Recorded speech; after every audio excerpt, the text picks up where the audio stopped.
All right, everybody, welcome back. Nimager here, and today is a monumental occasion. We are doing the final faction walkthrough for Faction Wars Hard. Um, we've covered all, I think there's 13 crypts in the game, and we are doing the last one, which is the Orcs today. And if you follow along with the videos and have all of the amazing pay-to-win champions, then you can get the amazing reward of Polara Fireheart, who is 100% definitely worth all the effort that we put into this. As all the other previous videos in this series, we'll go through every stage 1 through 21. I'll talk about the champions I used and some other shoutouts for champions that I know of that you can use. I'm not going to be covering a free-to-play guide, so this is just using champions I have. Obviously, I've got a lot of champions in my roster. I'm also not going to be talking about champions that I don't have for the most part. If I don't have experience with them, I don't feel like I can have an opinion on them, so I'm probably not going to talk about them. It will go through, as we get to the later stages or some of the harder ones, I'll bring up the actual stage in the Stages tool to talk about some of the waves or any tips that I can remember from the waves. I will note that this is the furthest removed faction a few weeks after I actually recorded all the other ones, because the Orc crypt never lined up with when I was able to record, so I'll try to do the best as my memory, but this will be a quick wrap-up to the series, and a quick personal ad that I'm going to throw into this video. Wow. My clan is recruiting, so I've got 2 spots open at the moment. We had some people leave the game, so if you're interested, you can do any of these requirements. Shoot me a DM on Discord. I got 2 spots open, and we'll be lucky to have you join. So if you're interested, let me know. Otherwise, we'll go ahead and get right into the video. Starting with stage 1 here. It's provoke debuffs. The Orc faction, I guess I'll start out, I forgot. I do call out the champions that are pretty high importance going into here. So obviously, the team here has 2 mythicals on it. If you've got either of these 2 mythicals, it becomes significantly easier. The good news is I didn't pull Ashnar and Geralt until like stage 19. So most of the stages I did without them, and they can be done without them. I know plenty of people who have been doing them without them, so don't worry about those 2. The first MVP here is obviously going to be, I guess, the tandem of Shayak and the Crocad, both of them being fusions, so hopefully both of you have both of them. Extremely powerful. They can take out pretty much any wave 1 through stage like 15 just by themselves, pending any random RNG in there. They're incredibly versatile. You can use them to in any of the teams that you can throw in, because it's just the 2 that can handle all the wave damage, so you can throw in any of the other conditional champions as the other 3. The only note is if you have Crocad in like even a semi-decent damage build, and the Shayak with when he gets attacked, it makes Crocad counterattack, so you can have a few options where you're doing a lot of damage, but it could cause an issue where you're not able to finish the condition in time. So just remember, if you're doing any of the conditions that are pretty specific, you're continuing to pause the stage and check if you've completed it before the enemy goes, because it's not just your turns that are going to cause damage to happen. The enemy turns can hit Shayak, Crocad counterattacks, ends the stage, and you don't have the condition complete. So just be careful about that one. But these 2, obviously, insane combo to have. If you got them, going to be pretty easy sailing for a lot of the stages. Another champion I used on almost every single stage is Tagore. He's going to be the reviver that I use. So he's got an A3 that revives all dead allies with a shield. He's got an increased speed. The attack all enemies doesn't really do any damage, but increased speed, and he's also going to heal. He's got an increased defense on the lowest HP ally. And then decreases the damage received by allies with 50% HP or less by 10%. So he's an awesome kind of support champion. There's not many legendary support champions that are amazing in this faction. Just looking through some of them, I don't even know if there is a reviver. I guess I can filter other effects right now and check. No, so Tagore is the only reviver I have. I'm not sure if there's other ones. Another reviver to call out is the Hermit. He's more kind of supporty based than tanky based. He's got an HP burn, turn meter increase with increased attack, and a revive with Veil. But it's only 2 allies. I much prefer using Tagore. I was originally using Hermit, and then I swapped over to Tagore and used him quite a lot. I think almost every single stage. Another great champion to call out that I didn't expect he was Khan. He carried through me through some of the harder conditions. Specifically, I think there's a no weak hits later on, but I've got no soul on him. But if I put a Cat's Gaze on him, he was one-shotting champions, so he was doing a decent amount of damage. So I did use him for some harder stages we'll call out later. I did pull Aragaz after I finished Faction War, so no experience using him in there. Seer, obviously going to be some great wave clear that you can throw in with some buffs. I think I took away my vaults, I did. So she's going to be great. Another hard carry that I used when I didn't want to run the Crocad because I didn't want to worry about the RNG. King Garog. He's actually buffed a little bit ago, I think, and he does a lot of damage. He's got a 4-hitter ignoring defense that reduces the cooldown of an AoE that also ignores defense.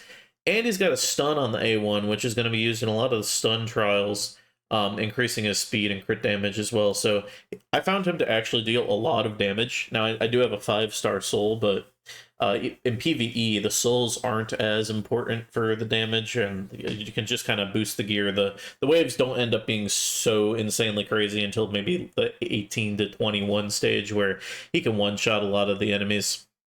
And I think those are kind of the main MVPs I used.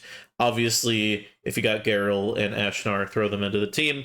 Ashnar I had in more of a speed build, not really doing damage. And Geralt I kept in Form 1 after her buff. She can control the waves, keep your team alive, kind of insane. Again, not needed, but obviously an MVP for the stage. And finally, like 6 minutes into this video, we'll talk about the actual stage, and we'll go a little bit quickly through the first few. So Provoke, going to be pretty easy. If we go into the debuff section and we go to Provoke, there's going to be multiple options that you can run. First one's obviously going to be a Provoke set. Aragaz is pretty good at Provoke, but I did not use him. Geralt and Ashnar both having a Provoke, you can use them well as well. Who I ended up using was Duck on his A3. He's got a Provoke that I think can attack 2 random enemies. And then I also used Iron Brago, who's got an AoE. It's kind of annoying. It only books up to 75% chance of a Provoke, but it does hit all enemies. So I threw in Iron Brago and Duck, and it was really easy to get through the stage. Stun debuffs. King Garog is who I used. You can also put a champion who's got AoE hits in a stun set, and it won't be too bad. Iron Brago's also got a stun, but it's only a single target. Some other options I did not use, but Kreela attacks one enemy and places a stun. Your best bet for here, in my opinion, is Garog with the A1, or throw a Crocad in a no damage stun set build, and he's going to get it done super quickly. And if he's not doing damage, you don't have to worry about any RNG. Reduce 6 enemy HP by 50% in 1 skill. Throw in any nuker, get it done, super easy. Stage 4. Manipulate skill cooldowns 10 times. So this one, if we can go into the positive effects for decreased skill cooldown, Garog was actually pretty cool here. He's got the Gore Maker A3, which is a big AoE, and then he's got a attack enemy 4 times, and each hit has a chance to decrease the skill. So you can use him and decrease the skill multiple times per hit. If you've got a Danag as well, I did not use him, but I'm trying to find exactly where it is. Looks like he's got an extra turn. I'm not seeing a cooldown, but I also can't read as fast as I'm going through here. Decrease the cooldown of battle flow, fills his turn meter, and places increased crit damage if it kills an enemy. So it looks like if you kill an enemy with Danag, that could be a good option to use as well. You can also just throw in a Merciless set, 4-piece, or a Refresh accessory set, or any of the other ones. I forget there's some other sets that do it as well. So throwing in the sets, or just having, probably Garog was my favorite. I also used a Merciless set. Throw in some 4-piece on like 3 champions, and you'll get it done pretty easily. There's also, I think, in here, I just realized I missed it. You can do the opposite, which was increase the skill cooldown of enemies. Uh, Geralt A1 obviously is going to be crazy for that. I did not have Warlord at the time, but he's also going to be crazy for that. So I did miss out on that. You can use those as well. You don't need to just do your own team skills. Stage 5, HP burn. Tila going to be pretty good here. Throughout the A2 HP burn. Free champion Artak on the A3. Really easy to go ahead and get those done. Stage 6, I will say Artak also great candidate for the stun set. All of his hits are AoE, so if you're not using the Crocat or you don't have him, you can throw Artak in like a provoke set, stun set, and he'll do probably better than Crocat, being honest. Manipulating turn meters, this one, Old Hermit, I talked about him a little bit earlier. He's got a turn meter increase, so you can throw him in there as well. If we go for fill turn meter again, Ashnar's got it, Shayek's got it. A lot of options for filling turn meter, so you don't really need to worry about it. And decreasing turn meter again, there exists the Evil Eye Mastery. There's Warlord, and there's Jag, I believe, on his A1, which is a double hit that can repeat, and steals turn meter, so it's actually getting the increase and the decrease, so lots of options for Stage 6. Stage 7 being the first boss. The green boss is not too bad. He's got an AoE Provoke, AoE True Fear, and block buffs. He's going to fully heal him, all of his allies except for him, but he's going to place a taunt on himself, and he's also going to bring down your turn meter. The probably most annoying part is when you attack him, he's got a chance to freeze and place a continuous heal on all of his allies. So main thing for this boss for me, I didn't really worry about the allies because he can heal them. If you can take him out in one shot because it's stage 7, it's not too bad. Otherwise, just focus down the boss. If you got to block debuffs or cleanse, bring him in. But with this being stage 7, honestly, Crocad on his A3 here ignores 50% of the defense and repeats the attack if Shayek is on the team. It's kind of insane. He can one-shot the boss. So throw in a Crocad, and it's going to be pretty easy. Alternatively, any damage dealer is going to really get the stage 7 boss down.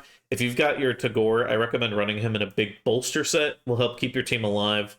And he's also going to keep the revive and shields going in case you kind of get frozen or killed accidentally. So it's not too bad of a boss going through. Crocad's obviously going to be the best choice, just one-shotting it. Stage 8, provoke debuffs, same champions we talked about previously, or provoke set on the Crocad or the Artak. Stage 9, you can see this one took me 12 minutes if you saw that in the clear. Again, the stun set, throwing Artak in a stun set, and having your Garog with an A1 placing a stun, but it's not a guarantee, is kind of annoying to go through. I think there's some epics that have a guaranteed stun, but again, it's not 50%, 75% chance of stun for 2 turns, so that looks like it's a guarantee right there. The Terror Beast, I believe, again, has a stun if the target survives, so that's another good use. I don't know what I was doing here. I think I went with the Artak in the stun set, and then just relied on the Garog for the A1. Could it have been easier using those epics? Probably, but you can see I didn't have them built, so I didn't really go for it. Stage 10. This one, use at least 3 epic champions. Again, super easy. Just take out these 2, run your combo of Shayek. Even the other epics you can run aren't bad, though. I did not mention Zargala earlier, but she is a Cursed City queen. She clears a lot of the hard stages for me, so you can throw her in if you got her built. Seer obviously being one of the better champions in the game for wave clear. This combo right here is probably going to be pretty easy. Duck's a pretty great champion. Herbert as well, just running the double revive. The stage obviously very easy to have the epics for. Number 11 going into is defeat all enemies when they have no buffs on them. The only thing you really got to worry about here is the champions that are going to be placing buffs passively or kind of placing a lot of buffs that you might not expect or anything protected. You can see over here, we've got the Mausoleum Mage who's going to be placing a lot of buffs. Condrafon, he's got a Veil that's going to be going on him automatically. Don't think there's anything crazy on the second row. And then for 3, you've got Mother Cybele, I think, has a Revive on Death. And Eric's has a lot of buffs, so just make sure you're pausing and checking that you didn't accidentally kill somebody with a buff before you finish the stage, and it won't be too bad. You can also just run in there with a lot of damage and kill them before they're able to buff up, and it's going to be fairly easy as well. Manipulating buff and debuff duration, I hate this one. It took a long time for me to get. The main thing that you can use here is there a mastery, and I think I have it on my... Nope, I don't even have masteries on Tagore, apparently. Let's see who I've got masteries on that places buffs. Maybe Shayak. Do I have it? I don't even know. So let's check the masteries. I think it's lasting gifts right here. 30% chance to extend the duration of any buff cast by this champion. If you run this, there's just 30% chance anytime you place a buff, it's going to manipulate the duration, so that'll be pretty interesting for you to be able to run. If you look at the champions that are actually doing this in the game, it does get a little difficult to increase buff duration, because the only one that's doing it is Sandslash Survivor. I did use her for the stage, and I do remember, now that I'm thinking back to when I cleared this stage, it sucks because I don't like using this champion. She's not very good, at least at level 50 that I used her at with barely any gear. But she's got attacks all enemies, decrease the duration of all enemy buffs by 1 turn, and increase the duration of ally buffs. So the ally buff duration increase is pretty cool. Obviously very useful for the stage. I find the issue with using her is when I want to extend my buffs, the enemy didn't have buffs, or the enemy wasn't placing enough buffs to really take advantage of the second part of the skill. So I was really just using her for a increased duration every 3 turns, and it was really slow to get done. You've got to do it 30 times, which is a little annoying. I think it took me like almost 5 minutes to do this stage. If you go to decreased buff duration, if you have Garrel, which I didn't have at the time, would be very easy to get done. Just A1 on the buffs a lot, and you can also run the lasting gifts on her and get the ally protect and others as well extended. And then you've got the 20% chance on the Iron Brago A1 of decreasing duration of all buffs. Again, there's no champion that really you click on and it screams, hey, use me for the stage, other than Sandlashed. If you've got 2 Sandlashes, you might throw them in there. But the annoying thing with the stage, going into the stages tool, if I can go to stage 12, this is, you've got a lot of heals and revives in these waves right here. So the Oella, Elva, Duoden, they're placing a lot of buffs, but if you're trying to stall out this wave and get this done, you can't really run an amazing damage dealer like Crocad, because you're just going to end up killing the waves before you can do this, because you got to go slow. And if you let these champions get a ton of buffs, they will kind of pop off and kill your team. First wave's not extremely bad if you can get a lot of it done here. The main issue would be once Elva and Oella kind of get going, it can be hard once you get enough manipulation done to then take back over the wave. Same thing on wave 2, you've got that combo along with the Samson where every time you hit him, and again, you probably don't have a ton of damage because you're trying to get this 30 buff manipulation done within the time, so you can't bring 4 damage dealers that are doing a lot of damage. Samson's going to chain stun you. Drag's going to keep the team buffed up and going fast. There's another Samson, and then again, there's a Gamaran on the last wave who, if your champions accidentally die while you're doing this, or you just run into an issue where you make a mistake, or you go into the wave with the champion dead, he can block revive your already dead champion and make sure you just got to do it all over again. So pay attention to this stage. It is a little trickier than you might think for it only being stage 12. Just continue to pause, focus on where you're at. Try to get as much done on the first wave as you can. I do recall the Samsons being a little annoying to deal with. Moving on to 13, using ally attack or counter attack. If you've got the ally attacker, amazing, I'm happy for you. I did not, so the Kreela, who was the first thing that I thought of, she's going to be the one that has the ally attack team up right here. Going to be really easy to use. Another thing that's easy to use, but you just want to be careful, make sure your team stays alive, is the Packmaster Shayak. The Shayak A1 is obviously going to be an ally attack right here, so you can get the wave down. The only problem is you just want to make sure that you're keeping them alive. Shayak, I don't think I've talked about, is really strong and keeps the team going fast, but he doesn't provide much else other than the taunt. Crocad himself, again, is dealing a ton of damage, but he's extremely squishy, so if you don't kill the wave with the counter attack right away, or the ally attack with the Shayak A1, if the enemy does get some turns, it'll be a little tricky. I think I'm over-talking this because it seems really easy to do with the Shayak Crocad, but I'm also wondering why it took me over 2.5 minutes to get it done. I might just be going crazy. Looking at stage 14, the other boss is the blue one.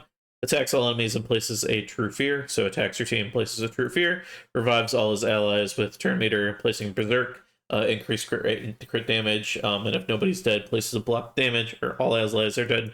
He's also going to counterattack when an ally is attacked. Easiest clear option for here is just don't attack the allies. He's going to revive them, and he's counterattacking if you hit them. So the main thing you can do is just attack the boss. If you bring in some people that aren't going to hit, like the Ashnar, who's only got he's got the HP burn that isn't a hit, so you can place it, boost your turn meter, and he's got the increased debuff duration on the A1 that's single target, so he's going to be pretty good.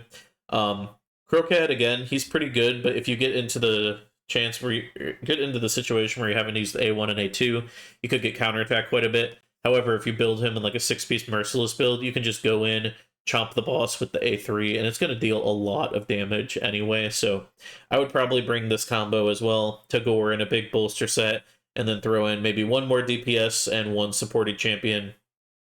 Seer could be a good option. The boss will play some buffs. You can be a big hit, place the sleep on the allies, and she's got the single target A1. So there's a few options for here. The boss isn't actually that terrible to go through. You just want to make sure you don't consistently get counterattacked by hitting the allies.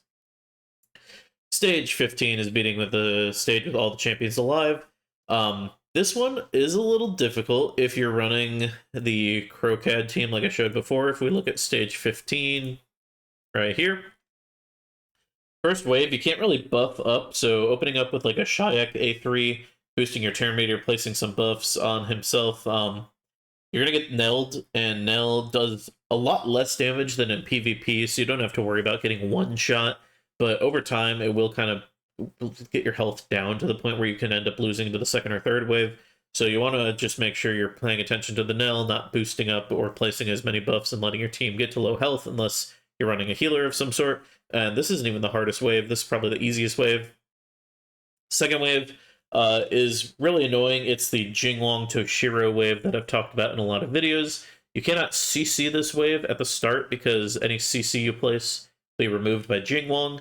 Toshiro will then get to go, and he will one-shot your entire team.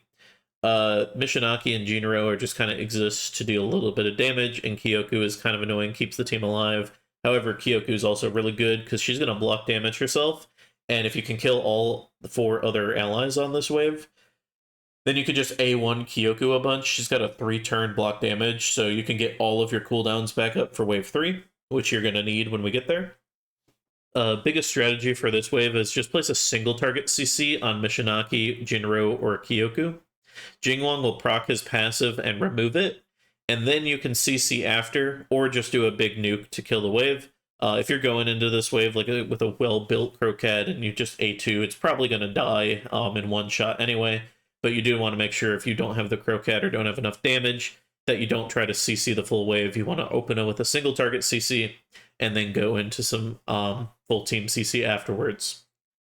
Wave 3 is the annoying part. You've got the dwarves who have the full stone skin because of the black tusk passive. The annoying part is that they all have stone skin. The good part is that the stone skin, because it's not placed by an artifact set, you can remove it. It doesn't have like the hidden 50-50 protection that stone skin from a set normally has. So if you've got a buff removal, it works. The only hard part is you need to kind of boost your team to get the buffs removed and have all your champions go so you don't let the enemy go. Tormund's going to counter you while you're doing that. You can run feral sets on your champions to get around that. Make sure you're not hitting Molly too much because you're going to boost the team turn meter and then they're going to end up going. I've mentioned before the Mountain King in PvE has a lot of HP, and that means he does a lot of damage. If he gets a turn, he can pretty much one-shot any of your champions, so be wary of that. I think how I did this stage going into it was I ran a team similar to this, without the mythicals, obviously.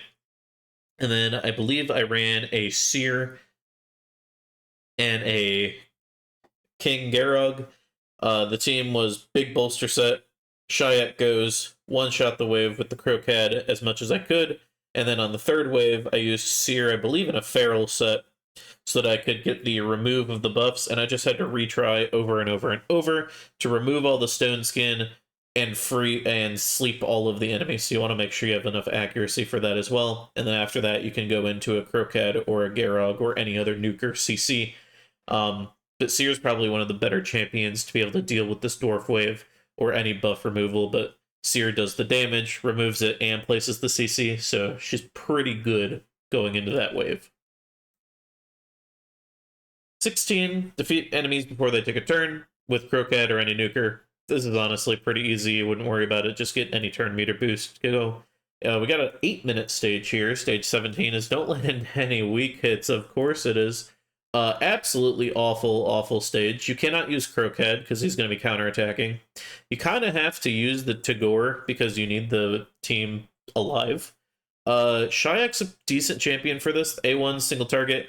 A2 is just healing himself and placing a taunt, and the A3 doesn't hit. So you just have to avoid getting unlucky timing with the A1 on a negative affinity champion. So Shayak's actually a pretty good call to run. Garog can be a good call to run if you have him. He's got 2 single targets. The big AoE you can save for when you get positive affinity. The good option here is going to be Seer. It'll let him buff up. She can deal a lot of damage. She's void, so she's not going to be doing too much. I believe the reason this took me 8 minutes is because I was traveling for work when I had to do this stage. So I was in a hotel on Wi-Fi. Couldn't access the optimizer because I was on a tablet that could barely run the game. And I didn't really have a good Seer build, I think was my issue. I'm thinking if you have a good Seer build, this won't be as hard to run. But build a Seer, it's going to be pretty good. And I did talk about earlier, the Khan is actually who I did run. I was able to get him in a decent build. And he is dealing a lot of damage with the Cat's Gaze. The Khan kind of surprised me, having no soul, but still being able to use him. So I'd recommend using him for the wave as well. This one's not too bad if you're going into. The one annoying thing is Eric's, if you don't kind of have the big burst damage, can keep healing and deal a decent amount of damage. You get the counter attack up, and he's a little annoying to deal with. Second wave is quite hard because it's hard to kill everybody or time your cooldowns to be up. I'm trying to remember. I think but the first wave was a little hard to time everything being up for wave 2. And I couldn't get the team to one-shot everybody before either Crixia or Duchess ended up going, or Helicath, who again keeps the team alive. So I was really struggling, and I'm trying to remember why. I think it's based on cooldowns and my bad Seer build, but here, if Crixia ends up going, then you can't really use the Seer because Helicath is going to put up the block damage. You can't remove it with the Seer because your stuff's on cooldown. Duchess revives everybody if you don't kill her right away. It's not actually a hard wave. I'm just remembering it being hard, so it might be hard when you get to it. I'm not sure, to be honest. I don't know why I'm thinking it is as hard as it is, because looking at it doesn't seem too bad. And wave 3 again, the only thing you got to remember is for the no weak hits, the UDK is going to absorb the hit, so you don't want to attack like a magic champion and then realize you're actually hitting the force of the UDK. This wave is honestly one of the easier ones in the no weak hits. Rhodos, if you get him going, I guess he can kind of pop off, but I've never had him do it in the PvE waves. Heraclitus, I think you pronounce it, Heraclites. I've never had him do anything to me in all the times that I faced this wave for Faction Wars Hard, so this one, honestly, not too bad. I do remember, though, struggling with wave 2 significantly more. Looking at stage 18, defeat champions while you're under 7 or more buffs. This is another stage where Khan is going to be pretty good. Throw him in a Cat's Gaze or something so he's dealing a lot of damage, but he's going to be placing a shield, a strengthen, and a counterattack. So he's got 3 buffs right there. If you place a feral set on him, that's 4. And if you have a bolster set on your team, that's 5 buffs already. So you can take the time to put this up. You have 5 buffs, and then if you can use his next ability of his AoE to one-shot 3 champions, you've got it done. So Khan having 5 buffs just to start is pretty good. The only downside is you got to take the turn to do this, and then you have to get around back to the A2, so you do need to keep him alive. This is who I ended up using. There are a lot of buffs within the game in the Orcs faction that I didn't use. Again, being on the Wi-Fi that I was on, I think I was just losing my mind doing these stages, and I probably didn't use the best builds. If you've got Garrel, she's going to be good ally protection and shield. He's going to be able to remove buffs and help keep the team alive as well while you're trying to stack up buffs.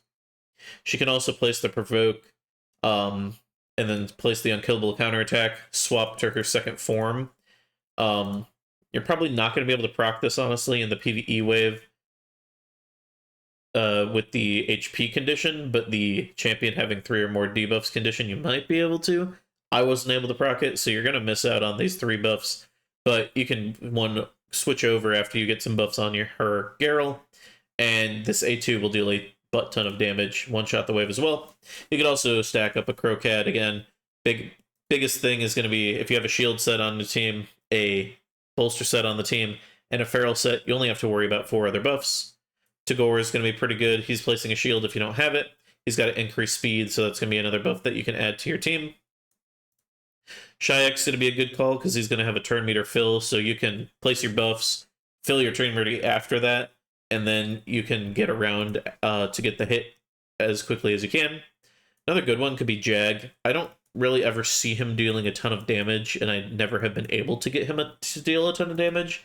However, he does have a increased accuracy and increased crit damage just placed at the start of every one of his turns. So he's got 2 buffs. You've also got Feral, Shield set, Bolster set. That's 5 buffs, just like Khan. So if you can figure out 2 more, they increase speed from Tagore and 1 other. Then you can use his abilities to deal damage with 7 buffs as well. So there's lots of options. None of them are amazing that I'm initially thinking of. But the hardest part for me was just keeping up 7 buffs while being able to one-shot the waves. I found that I had to move a Cat's Gaze onto my Khan to be able to one-shot the champions well under the 7 buffs. I would also highly recommend doing it on the first wave. If we look at wave 18 here, the dwarves are pretty much a laughingstock compared to the rest of the waves. Very highly recommend. I wouldn't even try moving on to wave 2 without killing 3 of them on the first wave here. Because wave 2, if you try to buff up, you're going to get nailed. Allele does a decent amount of damage as well. And then the wave 3, I don't even think you could, because every time you go, Tetsuya's getting turn meter, and then he's going to attack your whole team, steal turn meter, and he's going to place a fear. It's not very fun to deal with, so I'd highly recommend you need to get this done on wave 1, then kill wave 2 pretty slowly, and have all your conditions and skills available for wave 3, so that you can take care of the Tetsuya wave, because he is a pretty scary champion to deal with. For me, I think I got to this wave and ended up dying a lot of times. It can help if you put a stone skin on your damage dealers, so in case he goes before them, his ability is not going to be stealing the turn meter and placing the fear. You can alternatively just have a Shayak that goes and places a increased turn meter, and then you can have a damage dealer that's fast, go second, and one-shot the wave. Probably like a Crowcat could do it, but again, it's a little tricky to deal with, so just make sure you have everything up going into that wave 3, and you need the condition completed on wave 1. Looking at stage 19. Don't let enemies use active skills. If you have the Warlord, it's going to be fairly easy. You can place them on cooldown. If you don't, you want to one-shot the champions. Crocad, some other nukers. Garrel's going to be a good call. Shayak Crocad is going to be the hardest carry for here. The waves aren't that bad for here. The one thing you want to know is the Incarnate passive, which is going to keep the Arbiter alive. So if an ally Arbiter is about to get a fatal hit, place is unkillable. So you just want to make sure you have a CC or something ready, a buff removal, to be able to take care of that passive. So if Arbiter stays alive, you don't get to the end of the 3rd wave, and then she gets the unkillable and revives. So CC her or buff removal and then kill her after that, and it won't be too bad, but you do want to pay attention to that happening, because you could get screwed over on the very last wave. 20. Keeping all your team above 75% HP. This one's not too bad if you use the relatively easy trick, and it also is looking like I might have screwed up the screen here, or the screen region. I don't know, I can't quite tell, but I think you can still see my screen over here. This wave right here, if I can click on 20, you've got Hegemon. He's very easy to counter. If you put 3 of your champions in Stone Skin, 1-turn Stone Skin, he will not use his big nuke, he will just A1, so that immediately deletes Hegemon from wave 1 and 3. So you're going to want to make sure you have 3 Stone Skins. You also will want a bolster set just in case any, or a shield set just in case any of the champions get a turn. Calamitous can be a little spooky. His A3 always crits, I believe, and he will deal a decent amount of damage. And he can be hard to get through because there's an ultimate Death Knight in the way. For me, what I went through is just Shayak with Krokad. Killed this wave pretty quickly. The second wave is not too bad if you've got some cooldowns at the start. You can't CC the Narcies, which is a little difficult. And Ancora, if she gets a turn, she's going to cleanse everything you do and revive a champion with a full turn meter, usually the Narcies, and he's going to one-shot your team or get them below 75% chance, 75% HP. So this wave can be a little tricky with Ancora Narcies. The other 3 don't really do anything. Wave 3 is probably the hardest, and keeping your team above 75% HP is a little difficult. Hegemon, we've already countered with the 3 Stone Skin. However, if Eric's gets a turn, he's going to be placing a counterattack, which can slowly whittle your team down. And the Kaleth, we've talked about before, he's got some chances of instant turns. He deals a decent amount of damage. There's somewhere within this team, I think Mother Cybele maybe, there's a health swap that'll also put your champions below 75% HP. So pay attention to Kaleth. You want to keep him CC'd as much as possible. If you try to one-shot him, I think there's a block damage somewhere in that kit as well that's going to keep him alive and then give him the instant turn. So there's a little bit of RNG involved, but keeping him CC'd is going to be the easiest way. You could use a Seer because he will place a decent amount of buffs with this wave. Seer could kind of go slow and then one-shot them, but I think the easiest one is just to be focusing on a Krokad and some other damage dealers and keeping him CC'd if you can with some of the... There's a lot of single target stuns within the Orcs faction, so any of those could be a good option. 21, it took me 6 minutes. This sucks. It's the final one they got to go through of the purple boss. The purple boss, again, if you don't remember all the ranting I've done on this, he's attacking all enemies with A1, Fear with block active skills, insane. He's got the A2, attacking all of your team, stealing all the buffs, transferring all the debuffs, and applying the debuff spread to your whole team. And if that was enough, he's going to increase the duration of all his buffs that he gets and decrease the duration of all the debuffs, or increase the duration of all the debuffs. In addition, when he gets to like 20% HP, he's just going to go back to full health and put all your team to 20% HP with the health exchange and then equalize. And in addition to that, if it wasn't bad enough, every time you try to place a buff, just 30% chance to convert it if you're on your team. And anytime you try to debuff him, 30% chance to convert it against him. It sucks. This boss is extremely overtuned compared to the other bosses in the Faction Wars Hard. Do not like it at all. Again, this is the exact team I ran, because by this time I had the 2 mythicals, and I hate this boss. He sucks. If I'm giving recommendations without using these mythicals, your core of the Shayak and Krokad with the Tagore, going to be really easy. You just want to bring somebody that's going to do a decent amount of single target damage, so your King Garog in there. You've got a Jag. If you've got the Aragaz, he can be another good one, because he's going to help keep your team equalized at health and alive. There's another champion that I didn't even talk about at all, but I know is useful, is the Void champion I don't have. So we're going to do a shocking thing and go to the index and talk about a champion that I don't have for the Orcs faction. Is Raka. If you've got her, this is going to be way easier, because you're going to have your heal, you're going to have your remove of debuffs, you're going to have your revive, and turn meter at the start of each turn. She's going to make that boss significantly easier to deal with. If you don't have her, I do know for sure you can clear the boss with the team that I used right here. It won't be too bad to replace these 2 mythicals, just because this core can be so strong, but just note, the boss is not fun. It's going to have a lot of resets. It's going to take a long time when you're doing it and you get on the wave and you get the health swap and then you end up dying.